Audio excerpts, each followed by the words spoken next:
Para naman po sa mga list of requirements, para mabilis mo po itong makomplete, tutulong naman po kami sa pag-complete ng mga requirements mo, yung mga kaya lang namin maitulong. Sa locally employed, sobrang bilis lang.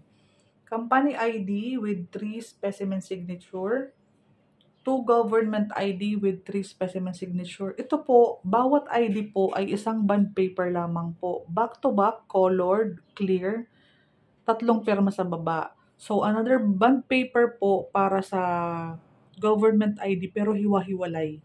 Ibig ko po sabihin, 1 bond paper, 1 ID. Tapos back-to-back, colored, 3 pirma. Okay po? Yang tin ID po, 1 bond paper din po yan. Back-to-back, colored po ang pagkaka-xerox, clear, 3 pirma pong original sa baba din. Latest original COE. Ang COE, alam naman po yan ng HR natin, ang standard. Nakalagay ang pangalan ng company, pangalan mo, sahod, kailan ka na-hire, anong job description mo, sino ang nag-issue, HR head, mga ganyan. Kompleto po dapat. In the event na tayo ay mga working from home, please indicate sa baba kamo na kung ang perma po ay hindi ink, hindi original pirma, paki-state po na this is a system generated or ang pirma noon ay system generated. Para po hindi na tayo pabalik-balik, as early as now, sundan na natin yung pinaka-standard para maiwasan yung abala. Okay po? In the event naman na original ang pirma, hindi wala pong ipapalagay. Pero kapag electronic signature, papalagyan po please na this is a system generated sa baba.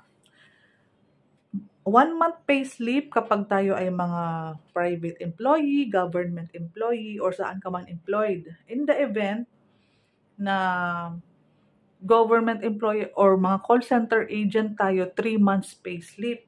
Ang pagbibigay ng payslip, buong January, buong February, buong March. Para nabibilang ng tama. Hindi po yung kalahati May, kalahati June. Isang buong buwan po. Pag-ibig virtual account, screenshot, kailangan mo pong mag-download ng app. Mag-sign up ka ng Pag-ibig virtual account mo, screenshot mo lang po, okay na yon. Yung number 7 kasing ESAV, ang ESAV kasi is good as Pag-ibig virtual yan. Pero po, itong number 8 na MDF, Members Data Form, nakukuha lamang po yan sa Pag-ibig branch. Diyan po, dapat kompleto ang details, tapos sa likod, nandiyan yung pangalan ng company natin. Dapat latest. Kung halimbawa sa McDonald ka natatrabaho, dapat sa si McDonald po ang employer mo dito sa MDF, hindi yung previous employer, kaya dapat mo siyang ipa-update. Bago ka umalis ng Pag-ibig branch, i-double check mo na. Pag nakita mong iba pa yung previous company pa ang nakalagay, syempre po, papalitan mo na po para updated. Kasi iba na po ang nasa COE mo. Tama? So, birth certificate kung single ka pa. Kung kasal ka na po, marriage contract. Tapos, dagdagan mo po ng 2 valid ID ng asawa mo. Ganon din po, isang bond paper, back-to-back, 3 pirma ni Mrs. Dapat po sana, ang ID ni Mrs. po ay married na. Okay po? 2 valid ID ng asawa mo, kailangan yon. Kung hiwalay, ibang usapan na po yun. Conjugal property, kasal ka, kung babae ka, baka na-change ang status mo, iba na ang apelyido mo, kailangan pa din po yung pinakauna nating asawa. Kailangan po siya. Kapag hindi po nakikipag-cooperate, baka po hindi matuloy yung ating proseso. Kasi hahanapin talaga yan sa loan document signing. Okay po?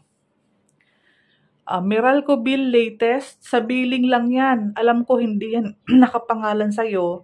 Normal yan kasi kung wala pa tayong sariling bahay. Ngayon po, kung saan ka po nakatira, nangungupahan ka or sa bahay ng parents mo, pakipa-xerox naman po ang Meralco bill na latest or yung water bill or kung meron kang credit card, pwede din po yon. As your biller address. Kailangan lang yung address dyan po.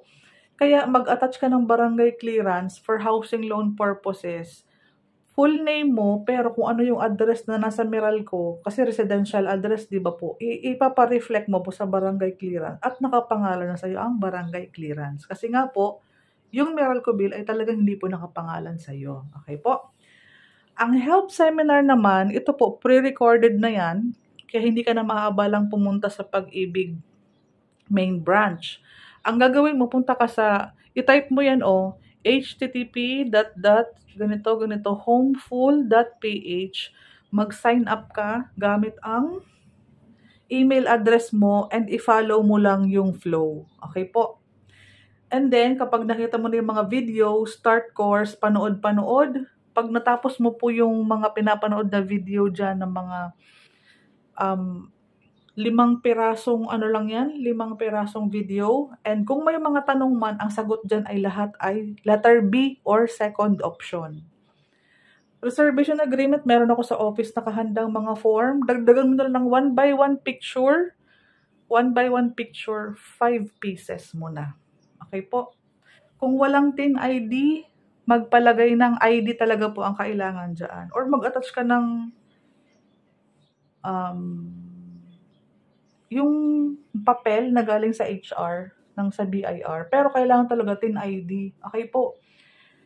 So yan po, ganyan lang po kabilis ang ating mga requirements pag locally employed. Sana po ay naunawaan. Pag may ibang katanungan, directly PM na lang. Hanapin mo po yung FB ko po. Nandiyan po sa description. Salamat.